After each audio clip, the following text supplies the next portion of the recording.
Mr. Chairman, Ranking Member Cantwell, and the members of the committee, my name is Chris Ruddy. I'm the CEO of NEWSMAX Media. Thank you for inviting me to testify about the important issue of broadcast media ownership.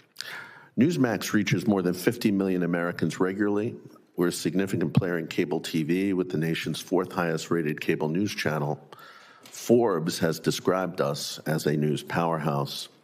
Our success is remarkable because the regulatory framework of the FCC favors media conglomerates and effectively blocks independent voices, both from the right and the left. There are 50 top cable channels in America. NEWSMAX is the only one operated by an independent media company. Every other channel is owned or created by a conglomerate. NEWSMAX success proves the system is broken, and that this poses risks to competition, consumers, and even our democracy. We need more independent media. We need more competition, not less. NEWSMAX does not hold any broadcast licenses, but we are directly affected by TV consolidation. Large station groups hold enormous leverage over pay TV operators through retransmission fees, better known as retrans fees. These station groups can dictate prices and even determine what networks cable operators must carry. Nexstar provides a clear example. It owns about 200 stations today, many ABC, CBS, and NBC affiliated ones. If cable operators want to carry those stations, they have to pay Nexstar very high retrans fees. If they refuse, Nexstar can pull the plug, go dark, leaving viewers without the programming. Nexstar also insists that operators carry its cable channel, News Nation. Last year, NEWSMAX delivered 5 times the rating of News Nation, yet operators were forced not only to carry News Nation, but to pay license fees higher than that paid to NEWSMAX. Clearly, Nexstar's market leverage, you talked, Senator Cantwell, about the 80% reach they have, suppresses competition and harms consumers. The national television ownership cap was meant to protect against such abuses. In '96, Congress established this cap into law, and later the cap was moved up to 39%. Only Congress may change the cap. Nevertheless, the FCC subverted the law by using the so-called UHF discount. Today, UHF stations reach 100% of households, and no discount should be applied. Yet Nexstar used the discount to acquire Tribune and expand its national reach to 70% of U.S. households a few years ago, way above the 39% cap. They're not satisfied with that, and now they want 80% reach. And the industry, broadcast industry, wants to replicate Nexstar's model in the pursuit of power and money to the detriment of the public interest. President Reagan first adopted the cap because it was dangerous to allow big networks to own stations in every market across the country. At that time, he set it at 25%. But since then, a bipartisan consensus developed that the public is best served by limiting TV ownership and preserving competition.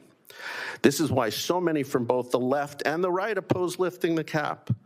CPAC, the National Religious Broadcasters, OAN, ZOA, and others have urged the FCC and Congress to keep the cap at 39%.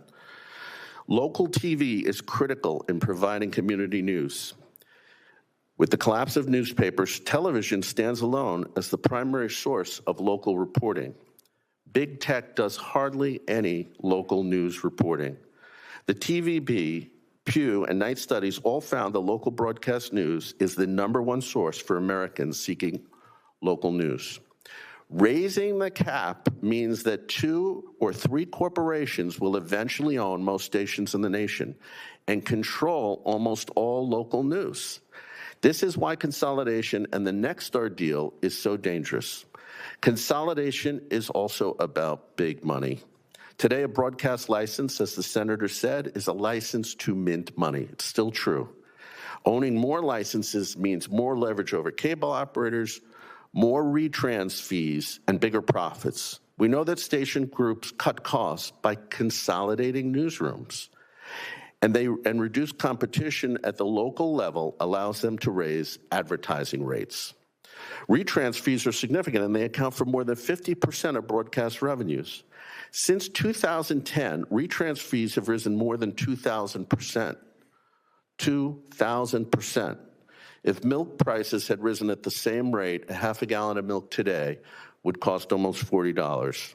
Consolidation has been unbelievably profitable for Nexstar. Its EBITDA grew from $300 million in 2015 to close to $2 billion in 2024, almost a 500% increase. Sinclair, Scripps, and Tegna show similarly strong profits. It is undeniable the FCC has already given Nexstar an excessive concentration of broadcast licenses. Now they want even more? The Nexstar deal works for Wall Street, but it doesn't work for Main Street.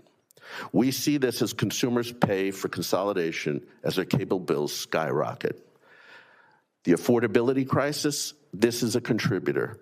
National and local consolidation is not good. Just look at radio consolidation, which the FCC and Congress supported in the past. Today, 3 companies control all major radio licenses. They've gutted local program, and they're all in financial trouble. I am told the FCC is racing to approve the Nexstar deal and will attempt to bypass the public process with a stealth approval at the bureau level. I urge Congress to insist that the consolidation decisions of this importance be voted on by the full commission, not by bureaucrats in secret.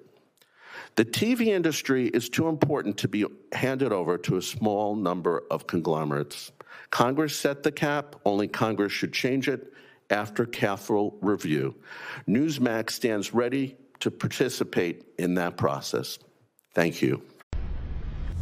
Information. Truth is freedom. Is NEWSMAX. It's real news for real people.